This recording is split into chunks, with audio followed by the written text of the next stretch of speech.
Está na luta, corre do dia a dia. Marmita é fria, mas precisa ir trabalhar. Essa rotina em toda firma começa às 7 da manhã.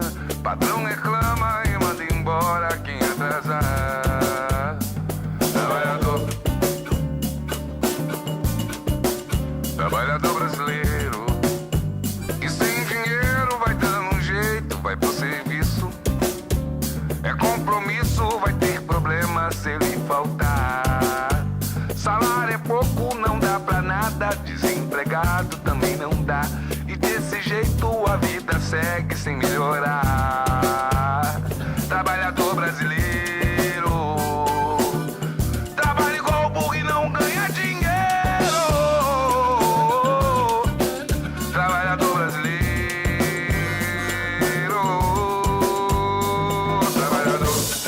Olá, amigos e amigas, começando esse programa Sindicatos em Movimento. O programa é feito para você, trabalhador friburguense e toda a comunidade. Nosso telefone é 2522-3164 ou 2522-2266. Você pode entrar em contato com a gente também pelo nosso e-mail, sindicatosemmmovimento@gmail.com, ou assistir a reprise do nosso programa lá no canal do YouTube, Sindicatos em Movimento. Você assiste o nosso programa.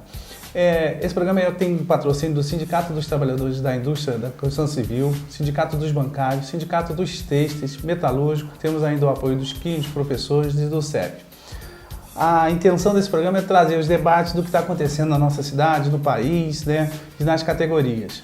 Dentro das categorias, eu queria comunicar para vocês, trabalhadores, que nós estamos em campanha salarial. Todos os trabalhadores de Friburgo estão em campanha salarial. E existe uma dificuldade hoje de fechar os acordos. Por quê? Nós estamos numa crise política nacional que reflete na economia. E isso está dificultando também a negociação coletiva. Mas o Sindicato dos Têxteis já tem uma proposta de mais de 10% de reajuste já fechada. Sindicato da Construção Civil também. Sindicato dos Químicos. O Sindicato dos Vestuários ainda está em negociação, a proposta foi muito aquém daquilo que a gente esperava e nós estamos esperando aí mais sensibilidade da patronal para que a gente resolva aí as convenções coletivas. Mas fique atento, quando você for convocado pelo seu sindicato, né, as assembleias, você participe. Nesse programa especificamente, nós vamos conversar com nosso companheiro, amigo, vereador Marcelo Verli. Olá, Marcelo, tudo bem? Olá, Edil, prazer estar aqui no programa Sindicato em Ação, também aqui na TVC, uma casa importante da nossa cidade e com certeza vai ser um tempo bastante precioso para a gente poder debater questões de interesses de Nova Friburgo e acho até mesmo do país, né? A gente está vivendo uma situação muito delicada do ponto de vista nacional e você bem disse, isso traz reflexos políticos, econômicos, sociais, inclusive essa precarização que a gente tem visto aí dos direitos dos trabalhadores, então eu agradeço pelo convite. Marcelo Verli, a gente conhece há bastante tempo. Marcelo é professor, ele é da UERJ, né? Trabalho na UERJ, sou professor de duas universidades, a Estácio e a Cândido, e sou da área técnico-administrativa da UERJ. Terceiro mandato vereador. Terceiro mandato consecutivo. Não é tão fácil, né? Você sabe que a eleição para vereador... Um só já não é fácil, dois mais difícil, à medida que você vai avançando, vai se tornando mais difícil ainda. Tem uns contraditórios aí que a gente vai conversar dentro desse processo, mas o Marcelo tem tido uma postura na política de buscar aí um equilíbrio, eu vou colocar por aí, que eu não queria... dizer para você que buscar um equilíbrio dentro da política, mas a gente tem umas questões que nós vamos conversar aqui, porque Marcelo está vice-presidente da Câmara, da Comissão de Educação e da Comissão de Orçamento, e também líder do governo Rogério Cabral. Eu queria que nesse primeiro momento a gente sempre no programa dá abertura para que você, como vereador, uma autoridade no nosso município, que você fizesse uma pequena prestação de conta desse vamos deixar os dois mandatos passados, mas principalmente desse mandato, desses 2 anos e meio de mandato, o que você tem achado, qual a dificuldade, como que você tem visto esse mandato, esses 2 anos e meio de mandato aí. Depois a gente entra nas perguntas diretas contigo. Tá, João. Bom, Edil, realmente, primeiro tem uma mudança muito grande. Eu participei de 2 câmaras que tinha uma composição de 12 vereadores. E essa é a primeira que passa a ter 21 vereadores. Então você tem uma representatividade maior, você tem mais segmentos, mais comunidades, mais regiões representadas. Isso também torna mais complexo o gerenciamento, porque são mais pessoas, mais cabeças pensantes e debatendo assuntos, temas. Então, desde o primeiro momento, eu assumi uma posição na mesa, como primeiro secretário, que tem aquele papel de ajudar na organização da leitura dos trabalhos, no direcionamento das ações que vão ser apresentadas no próprio Legislativo, juntamente com a presidência da Câmara, e trabalhei dessa forma no primeiro biênio e também na Comissão de Educação e na Comissão de Orçamento. Mais recentemente, fui convidado pelo prefeito Rogério Cabral, em função da ida do vereador Alexandre Cruz, para assumir a Secretaria de Obras, para que eu assumisse a liderança de governo, que em nenhum governo é uma função tranquila. Na verdade, são muitas as demandas, a gente sabe que existe ainda uma insatisfação muito grande por parte da população em relação às ações que não foram ainda desenvolvidas na plenitude, mas há necessidade também de alguém no Legislativo que encaminhe os projetos que o Executivo apresentar, que lidere os debates desses projetos, que faça o contraponto, porque também nem tudo está tão ruim.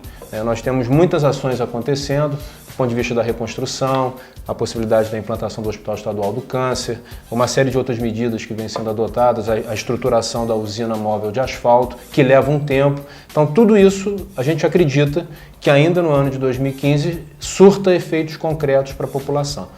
Do ponto de vista da liderança de governo, então, eu tenho procurado atuar no sentido de desenvolver ações com equilíbrio. Porque se você, em alguns momentos, a gente acaba, infelizmente, pelo contexto, precisando ter uma postura mais firme, a minha intenção, na verdade, é sempre construir coletivamente. Inclusive, nos pontos mais polêmicos, eu tenho levantado aí a possibilidade de a gente tentar construir pontes entre situação e oposição. Às vezes a gente consegue, às vezes a gente não consegue, mas a ideia é realmente criar uma linha de equilíbrio, porque se a coisa descamba para um lado do radicalismo de qualquer dos lados, isso dificulta o gerenciamento da cidade. Mas Marcelo, a gente tem tido hoje, a nível nacional, e você atuante como você sabe, nós vivemos hoje uma crise política no país. Nós vivemos uma crise política.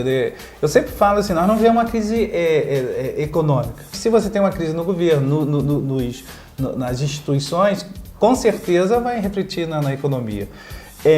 Você é do PSDB, é do PSDB, e a gente, uma das coisas que a nível nacional se discute, que o PSDB não engoliu aí a eleição e existe uma fomentação dessa crise política.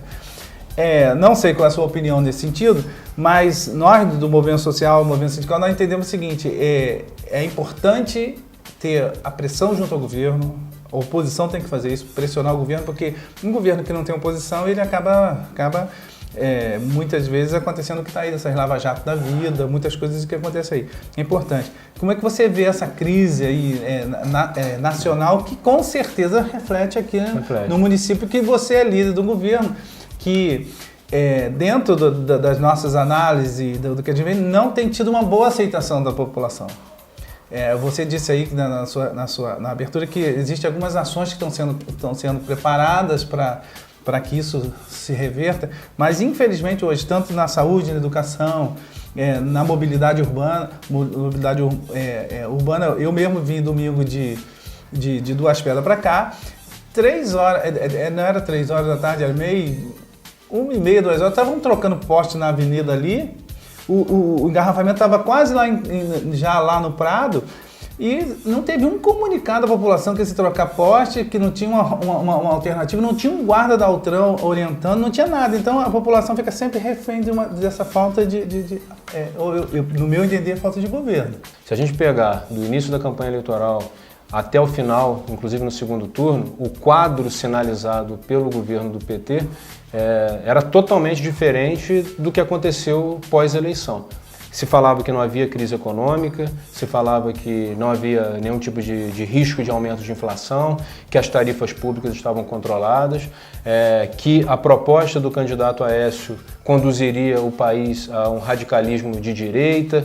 E, na verdade, o que se viu logo depois da eleição foi a decisão, por exemplo, do governo federal de nomear como ministro da Economia alguém que poderia até, num eventual governo Aécio, ter sido ministro da Economia. Então, se perdeu de um lado, porque a verdade não apareceu durante a campanha. Quando eu falo se perdeu, o governo que foi reeleito. E se perdeu do outro porque se deu uma guinada para a dita direita, embora hoje eu tenha um certo questionamento sobre direita, esquerda, enfim. Então esse foi um primeiro ponto. Segundo ponto, desde que o Lula, em 2002, assinou a Carta ao Povo Brasileiro, consentindo com os princípios macroeconômicos internacionais, dali em diante ele conseguiu até fazer ações importantes do ponto de vista social, mas do ponto de vista econômico ele ficou condicionado às determinações do capital internacional. Isso inclusive reflete, eu tenho falado que esse é um dos problemas mais sérios que o Brasil enfrenta hoje, que nós destinamos quase 50% do nosso orçamento para pagamento de juros e amortização da dívida, né, através do superávit primário, que todos os governos têm que gerar, inclusive os governos municipais, e apenas 4% para a saúde e apenas 3% para a educação. Se você considerar que a maior captação de recursos através de impostos acontece pelo governo federal, essa transferência pequena para estados, municípios, para a saúde, para a educação e para as outras áreas, tem gerado historicamente grandes dificuldades. A gente vem para o plano local. A nossa cidade ela cresceu desordenadamente, não houve um planejamento urbano territorial ao longo de muito tempo. Com as políticas voltadas ao favorecimento da aquisição de veículos, por exemplo, você teve um acréscimo muito grande na quantidade de veículos, inclusive em Nova Friburgo. Há informações dizendo que nós temos de 3 para cada. Uma quantidade maior até do que a própria metrópole de São Paulo. E não criamos vias alternativas. A questão da saúde, nós temos problemas sérios.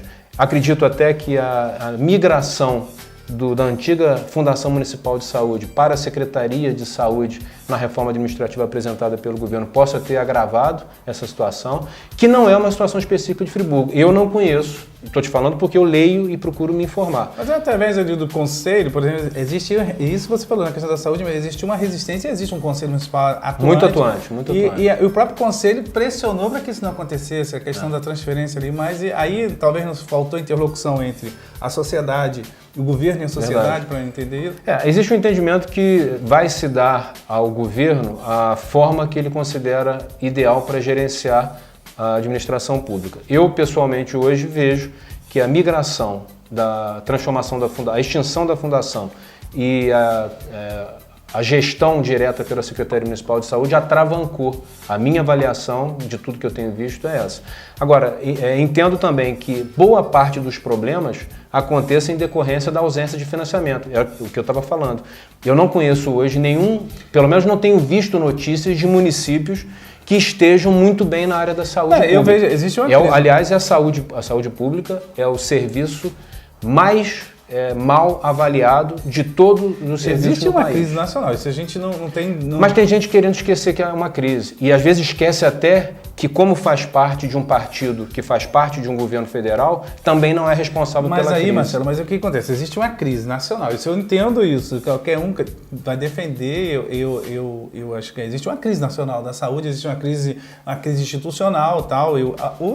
As instituições estão desacreditadas. E até... Desde os partidos, até os sindicatos, reflete nos sindicatos, nas associações, reflete. A própria formação de médicos, as universidades brasileiras, públicas e particulares, não oferecem, não fornecem, não qualificam a quantidade de médicos que o país precisa. Mas se a gente tivesse uma intervenção casada entre o poder público, a sociedade civil organizada, os profissionais, uma coisa com mais transparência de ação.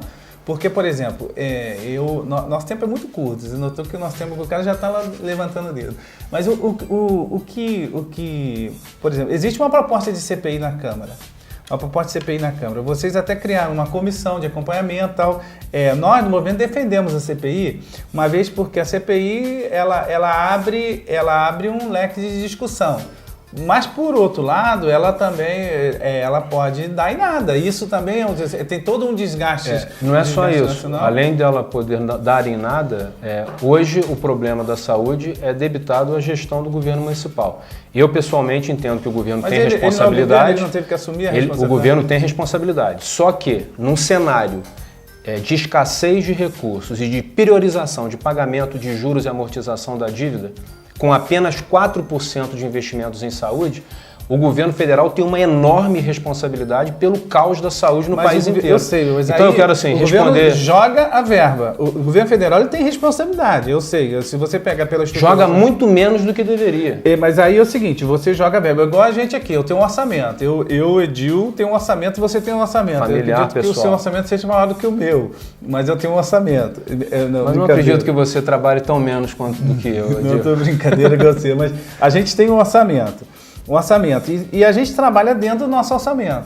Obviamente o governo municipal ele tem um orçamento que tem a parte que o governo federal repassa para a saúde, que já é verba carimbada, a parte do governo do estado e a parte que ele tem que investir da verba própria. Friburgo é um dos municípios que provavelmente mais investe em saúde mas a gente não em todo o estado do Rio. Isso que eu ia te falar, você como líder do governo e tem esse espaço para essa, a gente não vê, porque o que a gente vê hoje, a mídia coloca e a gente nas ações, são queixas e queixas da população do atendimento primário, sabe? Do atendimento, não é da complexidade, é do atendimento primário, ou seja, nos postos de saúde, a questão do faltando médico no posto de saúde, faltando medicamentos básicos. Mas isso você vai responder no segundo bloco, porque a gente já chegou ao intervalo e a gente volta já já. Trabalhador brasileiro, trabalhador. O Sindicato dos Trabalhadores da Construção Civil do Centro Norte Fluminense, com sede em Cordeiro, na Rua Padre André Boaventura 19 Centro, telefone 2521-1212 e em Nova Friburgo, na Rua Aristão Pinto 91 Centro, telefone 2528-7314. Oferece para você, trabalhador da construção civil, atendimento médico, odontológico, jurídico e muito mais. Venha nos fazer uma visita. Sindicato dos Trabalhadores da Construção Civil, há 80 anos lutando pelos seus direitos. Juntos, somos muito mais fortes. Não fique só, fique sócio, sindicalize-se. Trabalhador brasileiro, trabalhador. Olá amigos, voltamos com o programa Sindicatos em Movimento. O programa é feito para você, trabalhador friburguense. Nosso telefone é 2522-3164 ou 2522-2266. Você também pode entrar em contato com a gente pelo nosso e-mail sindicatosemmmovimento@gmail.com ou assistindo lá o nosso programa no YouTube. Nós temos um canal lá, Sindicatos em Movimento. Você vê a reprise desses programas e ao mesmo tempo você pode entrar em contato com a gente. Esse programa é patrocinado pelo Sindicato dos Trabalhadores da Indústria e Construção Civil, Sindicato dos Metalúrgicos, Sindicato dos Têxteis e Sindicato dos Bancários. Temos ainda o Simplo, o Sindicato dos Químicos e o CEP apoiando o programa. A intenção do programa é debater o que está acontecendo nas categorias e também no nosso país. Antes de voltar aqui, eu estou conversando com o vereador Marcelo Verli. O vereador Marcelo Verli é líder do governo na Câmara, tem uma atuação política no nosso município há bastante tempo, no terceiro mandato. Professor da UERJ, fazendo doutorado, isso é importante, está se capacitando mais e mais ainda para estar ajudando aí, espero, a nossa sociedade. Mas antes de nós voltarmos no debate da saúde, Marcelo, eu quero convocar aqui a população de Nova Friburgo. Eu sou membro da Igreja Batista Central de Nova Friburgo e nós estamos fazendo um debate nesse sábado, dia 2 de maio, um debate lá onde nós vamos discutir a questão da maioridade penal. É um debate nacional que está aí, né? Que se você é a favor ou contra, que reduza a maioridade penal. E nós, na Igreja Batista, lá através do Ministério de Missões, está convocando aí você para esse debate. Nós teremos lá a Cristiane Pereira, que é comissária de Justiça da Infância e Juventude do Tribunal de Justiça.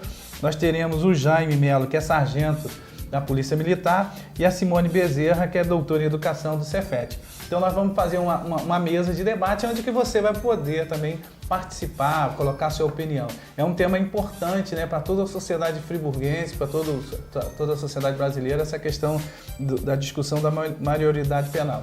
Então o nosso convidado será no dia 2. Você, Marcelo, está convidado a participar dia 2 de maio, às 19h30, é um sábado, ali no Templo da Igreja Batista Central, que fica na Rua Governador Jeremias de Matos Fontes, 22, ali próximo ao Sanatório Naval, ali no Paissandu. Então, vai ser um debate bacana. Esse é um tema que a gente tem que voltar a discutir, que a gente não... também era uma pergunta para você, mas vamos voltar aqui contigo sobre a questão da saúde. Nós estávamos falando no primeiro bloco, e no final do primeiro bloco, da precarização da saúde, da situação da saúde. E existe hoje na Câmara uma proposta de CPI da saúde. Nós, no Movimento Sindical, no Movimento Popular, defendemos a CPI, porque, para o nosso entendimento, a CPI ela abre para a sociedade algumas caixinhas pretas que existem, né? E, ao mesmo tempo, você pode intervir, discutir, e a Câmara tem esse papel de trazer esse debate para a sociedade. E como é que você vê essa situação da saúde, né, que ainda tem essa precarização? Eu, no primeiro bloco, ainda falei que o que a gente percebe é que as questões básicas estão meio abandonadas. Ou seja, os postos de saúde, os médicos, insumos básicos. Outro dia, um médico, amigo meu, me confidenciou que tinha uma fila de 40 pessoas a ser operada no Raul Sertã porque faltava um negócio que chama de cobre-leito, que é um lençol esterilizado que coloca. Eles estavam esterilizando saco de lixo, colocando, acabou o saco de lixo, acabou a cirurgia. Então ficou complicado. Sem dúvida nenhuma, a saúde continua sendo o calcanhar de Aquiles do governo municipal e do Brasil inteiro. Eu falei e repito, mais de 70% da população brasileira, depende da pesquisa, tem pesquisa que dá 63%, tem pesquisa que dá 75%, tem pesquisa que dá 80 e poucos % da população brasileira questionando o péssimo serviço de saúde que nós temos hoje no país. Esse é um ponto. Outro ponto, o município tem que dar as soluções. E essas questões elementares, elas realmente não podem perdurar. O que eu não acredito é que a CPI ela contribua para resolver o problema. Se o foco é contribuir para que a saúde tenha uma melhor qualidade, eu, por exemplo, historicamente, consegui trazer um mamógrafo para o Hospital Raul Sertã, que já atendeu a mais de não sei quantas mil mulheres com exame de prevenção de câncer de mama. Consegui trazer, através de emendas parlamentares, o chamado teste da orelhinha para a APAE, que já também permitiu que milhares de crianças fossem atendidas. E tem gente que não trouxe nem um estetoscópio até agora. E pessoas que teriam uma articulação para poder viabilizar. Por quê? Então se propõe a CPI, ao invés de se fazer o dever de casa e tentar apoiar. E é óbvio que a CPI também é um instrumento de disputa política. Marcelo, então eu preciso deixar isso claro. A CPI, historicamente, o deputado Luiz Sérgio do PT deu uma declaração agora no Jornal Dia recentemente dizendo que, infelizmente, a oposição transforma as CPIs em instrumento de disputa política. É legítimo no processo democrático? Claro que é. O que eu não acredito é que solucione o problema da saúde. E aí a minha preocupação vai um pouquinho mais além. Hoje, a responsabilidade pelos problemas da saúde recai diretamente sobre o governo municipal e sobre a Secretaria de Saúde. No momento que, caso ela venha a ser instaurada, isso gere um imbróglio do ponto de vista de atrasos ainda maiores, o problema deixa de ser do Executivo Municipal e os holofotes passam para o Legislativo. E eu já vi muito governo responsabilizando o CPI por ineficiência na gestão. Mas Marcelo, eu até entendo o seu ponto de vista, mas olha só, eu acompanho a Câmara, eu vejo. Hoje o governo tem maioria na Câmara. E muitas vezes, eu tenho até colocado aqui no programa, que eu vejo muita, eu vou usar um termo, se você concorda ou não, muita subserviência de alguns segmentos da Câmara ao governo. Quando não, eu vejo assim, a Câmara ela tem que ter uma independência, que existem dois poderes concretos, o poder executivo e o poder legislativo. Obviamente que existem as suas relações. Porque, por exemplo, eu vejo na Câmara, às vezes, os debates no que diz respeito, principalmente a questão da saúde, não são muito claros, eles não trazem para a população e não trazem para o próprio Legislativo informações concretas. Hoje mesmo, nós acabamos de falar a questão da mudança de secretaria, de fundação para secretaria. Eu entendo que a fundação é muito mais ampla do que uma secretaria. Isso a Câmara, inclusive com rejeição de requerimentos. Isso, para mim, Isso é uma falácia da oposição, né, Gil? Me permite aqui, já que a gente entrou no debate, parafraseando uma grande liderança política que talvez esteja iniciando o seu ocaso, nunca antes na história da política de Nova Friburgo foram aprovados tantos requerimentos de informação. Foram mais de 200 requerimentos de informação no primeiro biênio. Então agora, porque 2 ou 3 foram rejeitados, isso é conversa, por isso que eu falo. Não é para ser rejeitado, mas... Olha só, depende. Se você criou uma comissão especial de investigação para fazer o levantamento de documentos, naturalmente aquela comissão vai trabalhar nessa direção. Então, pelo menos essa foi a ideia original. Do cerceamento da função Então, eu vou te falar o inverso. Há vereadores que receberam respostas de requerimentos e não socializaram as respostas com o plenário. Guardaram para si. A informação é pública. É verdade. Se ela é pública do Executivo para o Legislativo, ela tem que ser pública internamente. Então também, a gente não pode perder de vista que o Legislativo é um espaço também de disputa política. A grande maioria dos vereadores que até agora assinaram a CPI, não estou falando todos, a grande maioria dos vereadores que assinaram a CPI são vereadores de oposição e que estão na expectativa de que num processo eleitoral futuro haja uma mudança no governo. E os vereadores de situação, que eu não considero subservientes, eu considero que estejam comprometidos na tentativa de fazer o governo municipal deslanchar, o que ainda não aconteceu, pelo menos na sua plenitude, têm trabalhado na direção de criar condições. Por exemplo, esses vereadores votaram, e a gente pode entrar até num outro tema que eu quero também falar a respeito, votaram a favor da autorização para a contratação de uma organização social para gerenciamento da UPA de Conselheiro Paulino. Mas o seu partido votou contra a PL 430. Mas se eu estivesse no Congresso Nacional, eu votaria contra o PL 4330. Por quê? Votei a favor da OAS aqui e por que votaria contra lá? Porque lá a gente vê em curso uma precarização geral dos direitos dos trabalhadores, inclusive no absurdo de atividades fins. Isso não existe. É porque existe um movimento social mesmo, um movimento sindical principalmente, que é capitaneado pelas centrais sindicais e pelas confederações, discutir a questão. O PL 4.380, eu vou sempre esclarecer para os nossos amigos, é o seguinte: é um projeto de lei que prevê a precarização do serviço, ou seja, quando a atividade fim da empresa ela vai poder ser terceirizada. A gente chama de pejotização. Pejotização da atividade. Ou seja, o nosso câmera aqui ele não vai ser mais contratado, ele vai prestar serviço para... Hoje seria só o profissional da limpeza terceirizado. Então, ele passaria também a ser terceirizado. Se lá estivesse, eu teria votado contra. Por que aqui votei a favor? Porque se a OAS não fosse aprovada, a UPA seria fechada. Porque você não teria outro instrumento de contratação dentro dos moldes preconizados pelo governo do estado no modelo tripartite. 1/3 federal, 1/3 estadual, 1/3 municipal. E o modelo do governo do estado é através de OAS. Por isso que a gente fala, quem votou contra a OAS, votou contra a UPA, votou contra a saúde. E quem votou a favor? Não é a favor de um princípio também? Mas olha só, você tem a realidade prática, né? A OAS, por exemplo, eu vou dizer contra um princípio. A OAS ela traz para o serviço público uma prática que contradiz a Constituição quando diz que o funcionário público ele tem que ser contratado através de concurso, e já tivemos tantos embrólios de concurso aqui na nossa cidade que a gente espera. Aliás, muita gente esqueceu, é óbvio que não foi só ele, o prefeito Dermeval Neto teve uma importância muito grande, mas o prefeito Rogério Cabral também teve uma importância muito grande na validação final do concurso de 99. Que era um imbróglio que já perdurava há mais de 10, 12 anos. Mas a OAS não contradiz essa ótica da Constituição Federal quando determina que todo funcionário deva ser, a não ser em casos excepcionais, obviamente. Né? E aí eles enquadraram as UPAs em casos excepcionais. E aí, concretamente falando, se eu voto contra a OAS e a maioria dos vereadores vota contra, hoje nós não teríamos UPA em Conselheiro Paulino. Talvez esteja um pouco aí a visão de alguns. Criar dificuldades para vender facilidade. Eu votei a favor.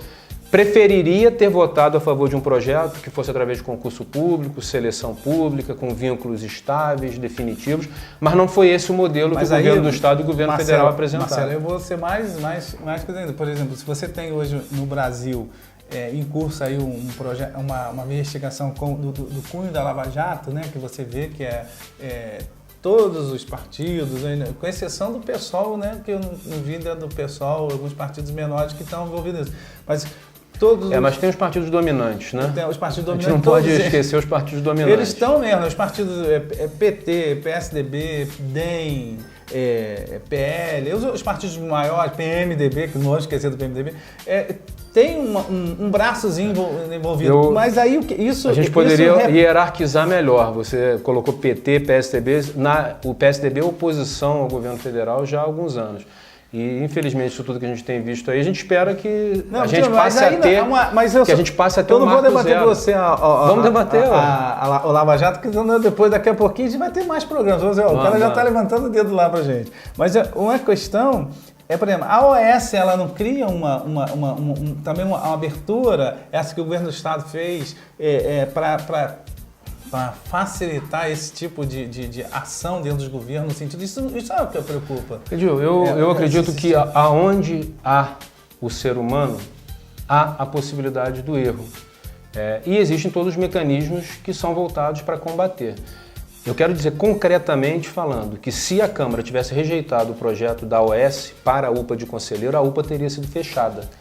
E aí hoje nós estaríamos enfrentando outros problemas. E aí, agora, se o governo... Quando o seu governo aí, que você é líder, ele tira uma UPA de Olaria também. Você defende a UPA de Conselheiro. Você sabe qual foi o erro?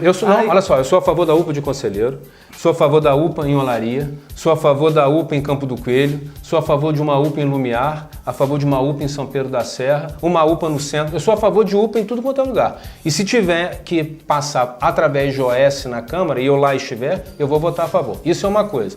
Outra coisa, talvez aí esteja uma falha, um erro, de ao invés de você esgotar todas as alternativas de planejamento prévio, você faz o anúncio, divulga, e aí geralmente não, fatalmente vai gerar uma insatisfação. Na coisa pública tem que ter todo um planejamento, claro. Fica difícil. Marcelo, eu sei que o nosso programa, por isso que eu vou te pegar, que a pouco nós programa tem tempo curto. Mas antes da gente entrar, nós estamos do movimento social há muitos anos e o movimento sindical tem na mão lá do seu presidente, Márcio Damasio, nós entregamos, foi eu que fui através do movimento social entregar 10 mil assinaturas pedindo uma CPI da água. Eu sei que a sua visão, eu acho que é mais uma CPI da água. Hoje nós temos um problema concreto em Nova Friburgo, que é a questão do tratamento de esgoto e a questão da despoluição dos rios, a não separação. E a gente aproveitar o nosso programa aqui que tu possa fazer ingerência junto ao presidente da Câmara, se ele quiser nos convocar ao movimento social para a gente fazer um debate ainda sobre isso, porque nós precisamos dar uma resposta àqueles 10 mil. São 10 mil cidadãos que assinaram, botaram o documento, não foi assim. E tem constantemente sido cobrado. Daqui a pouquinho nós vamos ter que botar um carro de som na porta da fábrica, não na porta da Câmara. Não queremos fazer isso. Queremos que seja pela via democrática, mais tranquilo. Né? A gente teve várias sessões solenes, inclusive uma que você participou, pelos 25 anos da Lei Orgânica, e, consequentemente, alguns temas foram...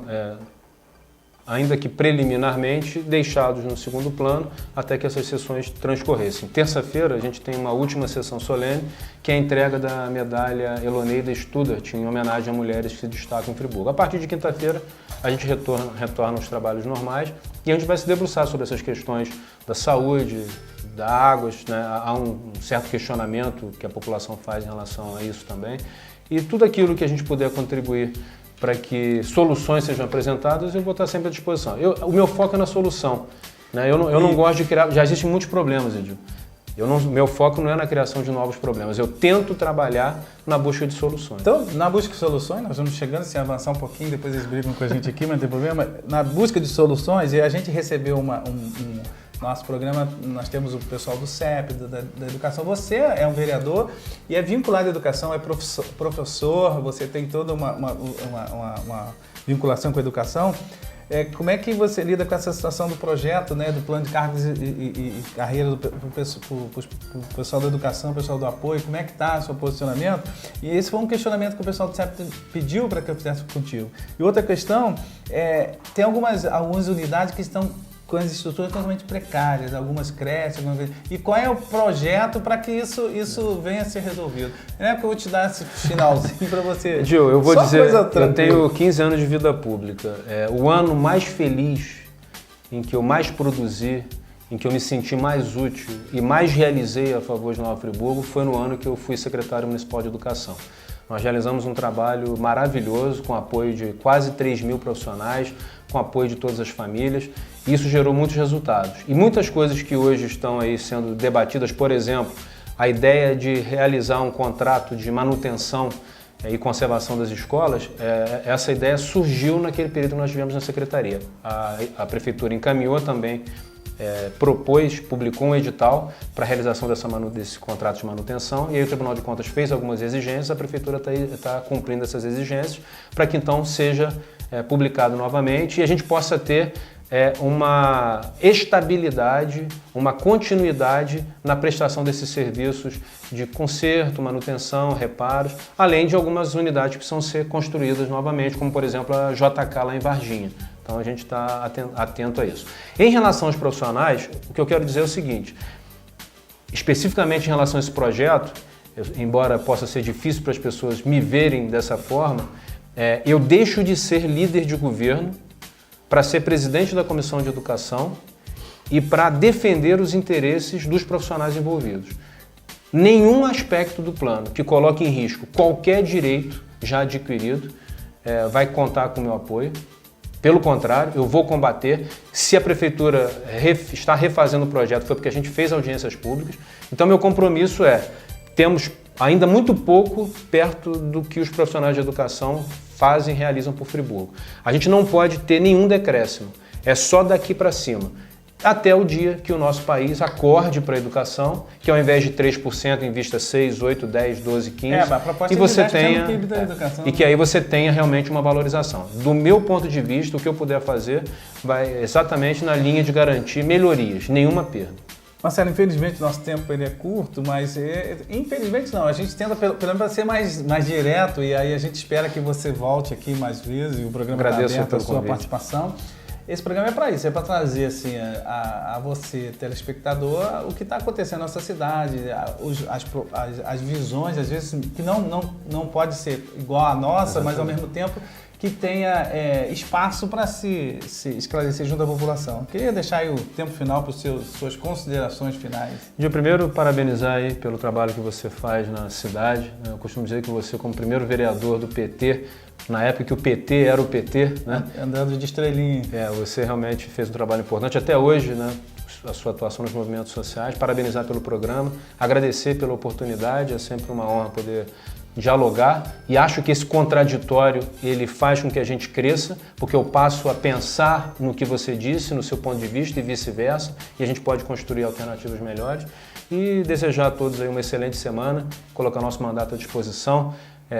Se me permitir aqui deixar o meu celular 999 17 5577 999 17 5577. A gente está sempre à disposição, em especial através do WhatsApp. Antigamente a gente usava o celular para falar. Hoje o que a gente menos faz é usar a voz. A gente trabalha muito através do WhatsApp, a gente está à disposição aí para ajudar no que a gente puder. Um abraço a todos. Então, queria primeiro agradecer a sua participação, deixar o programa à sua disposição quando tiver e pode ter certeza que quando tiver as nossas questões, nós vamos procurá-lo e trazer aqui até para trazê-lo aqui até para que você possa colocar a opinião. Deixar aqui a nossa expectativa de que o governo possa responder às anseios da sociedade. Você, como líder do governo, a gente espera que essa expectativa aconteça. Essa é a minha ansiedade, mais do que expectativa. Essa expectativa que isso aconteça. E dizer para você, telespectador, que o nosso programa está à disposição de você, nosso telefone 2522-3164, através do nosso e-mail, e assista também lá no YouTube, né? Compartilhe, que é importante. Muito obrigado pela sua audiência e até o próximo programa, se assim Deus permitir. Um abraço a todos. Está na luta, corre do dia a dia. Marmita é fria, mas precisa ir trabalhar. Essa rotina em toda firma começa às 7 da manhã. Patrão reclama e manda embora quem atrasar. Trabalhador brasileiro, e sem dinheiro vai dando um jeito, vai pro serviço. É compromisso, vai ter problema se ele faltar. Salário é pouco, não dá pra nada. Desempregado também não dá. E desse jeito a vida segue sem melhorar. Trabalhador brasileiro,